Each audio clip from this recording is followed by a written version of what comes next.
The Chiefs and the Bills will play in the AFC Championship game at Arrowhead Stadium with a trip to the Super Bowl on the line. And in this video, I'm going to show a couple of stats that make me feel much more optimistic about the Chiefs' chances to win this football game because there are a lot of NFL fans, a lot of Chiefs fans that don't think the Chiefs have a very good shot in this game. So in this video, I'm going to show those graphics and also talk about how this Chiefs team is different than years in the past. You guys are listening to the KC Sports Report. I'm your host, Michael Darcy. I'm a local Kansas City-based content creator, and the best way that you guys can show support is by hitting that like button and subscribing for more daily Chiefs coverage. So with that being said, let's go ahead and get into the first graphic that really just shows how even these two teams are. In the last 10 games that the Chiefs and the Bills have played, they are 5-5.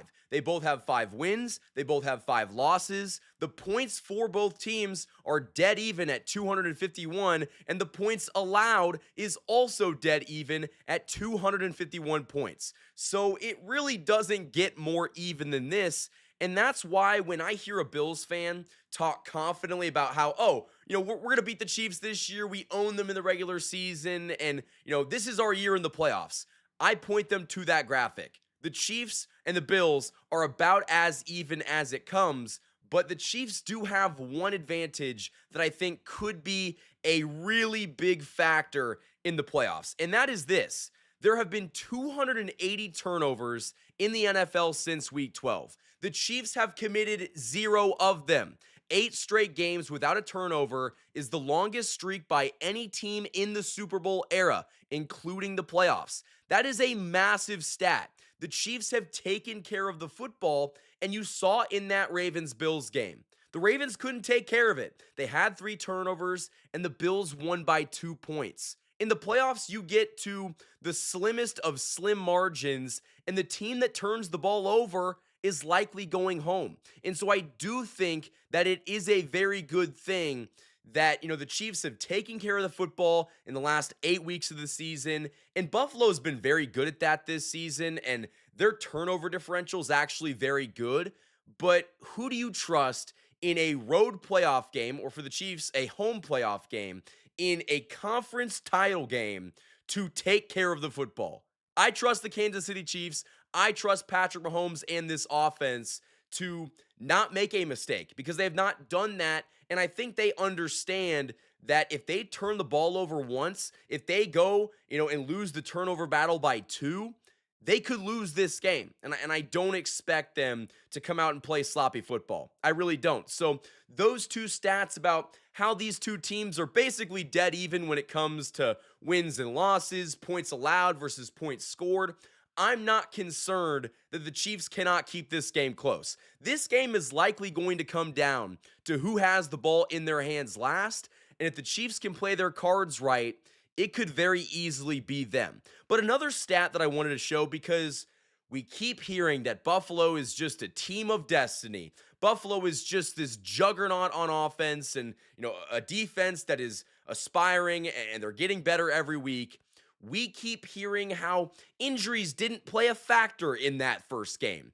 I could not disagree with that statement more, and I wanted to go ahead and show this stat.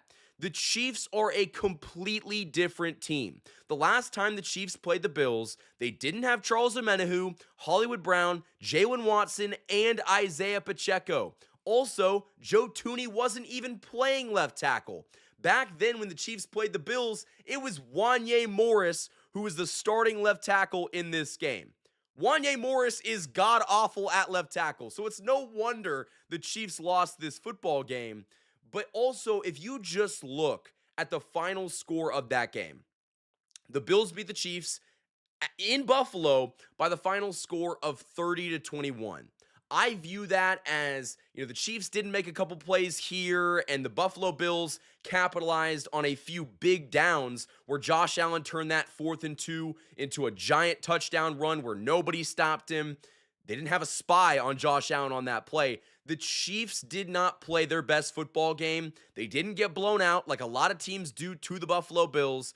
And I also think this is different. In a one-game scenario, a winner-take-all, who do you trust to go out there and find a way to win a football game? I trust Patrick Mahomes. I trust Andy Reid. And you just saw you're getting back Jalen Watson. You're getting back Charles Omenihu. That's 2 defensive starters. Isaiah Pacheco didn't play in the game. And while he hasn't been the most effective, he could do something in this game. Joe Tooney could either be playing left tackle or left guard, but the whole thing is that you're going to have a different starting left tackle in this matchup than you did in the first one. And the Buffalo Bills didn't force a ton of pressure in that first game, but I think that you're seeing the Chiefs get healthy at the perfect time. And the Buffalo Bills, they're dealing with their fair share of injuries on the defensive side of the ball. Taylor Rapp, their starting safety, he's day-to-day. They lost Matt Milano, their linebacker, for like the last 4 plays of that Ravens game, and the Bills have just declined to comment on that injury. So the Chiefs may have the advantage health-wise. And also, something that I want to talk about, after that Texans game where only Xavier Worthy caught a pass for the wide receivers. You know, you didn't see Hollywood Brown catch anything. You didn't see DeAndre Hopkins. You didn't see Juju Smith-Schuster.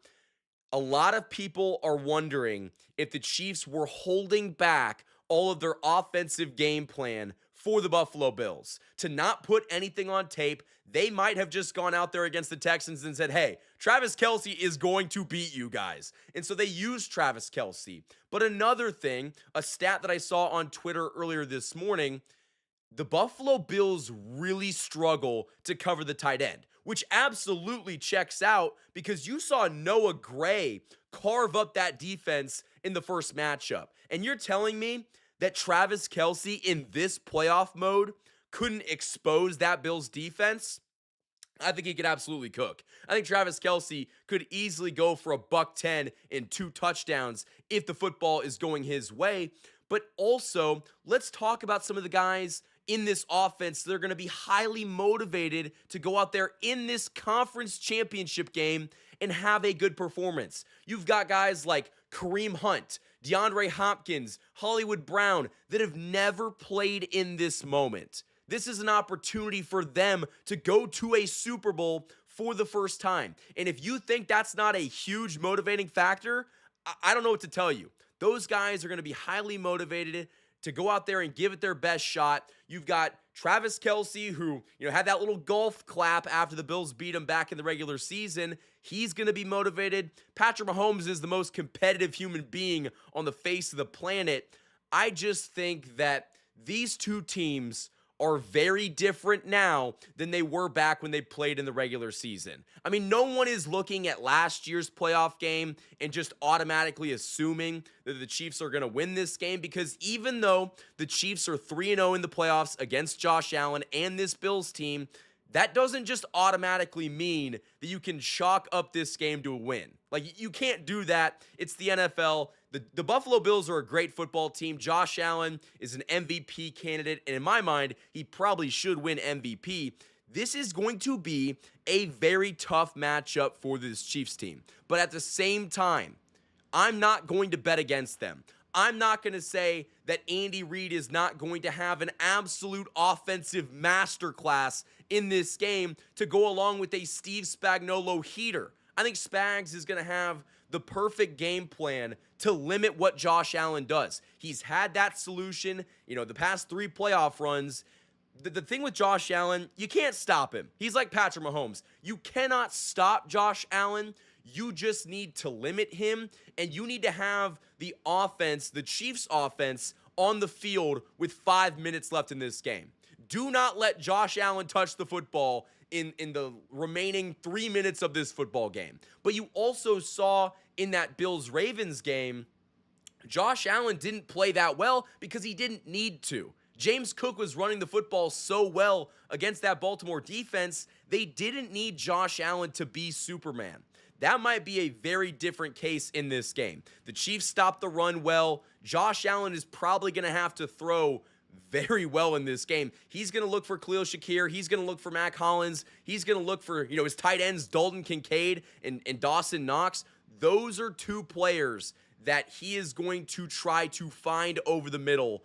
And I think that is going to be really a big point of emphasis for this Chiefs defense. You've got to stop the tight ends of the Buffalo Bills over the middle. They struggle with that in that Texans game. It just came too easy for Nico Collins and CJ Stroud over the middle of the football field, and that can't happen. But again, not to try to get too much into the preview, but I do think that those stats just show that this game is much closer on paper than a lot of people in the national media are making it out to be. I think this is going to be a game that probably comes down to the wire, and it probably is going to come down to which team turns the football over more. And in this situation, who do you trust to take care of the football more and make a play when it truly matters? And the answer to that, in my opinion, is obviously Patrick Mahomes. So if you guys enjoyed this video, hit that like button on this video and subscribe for more daily Chiefs coverage. I appreciate each and every single one of you for taking time out of your day to watch this video. And until next time, guys,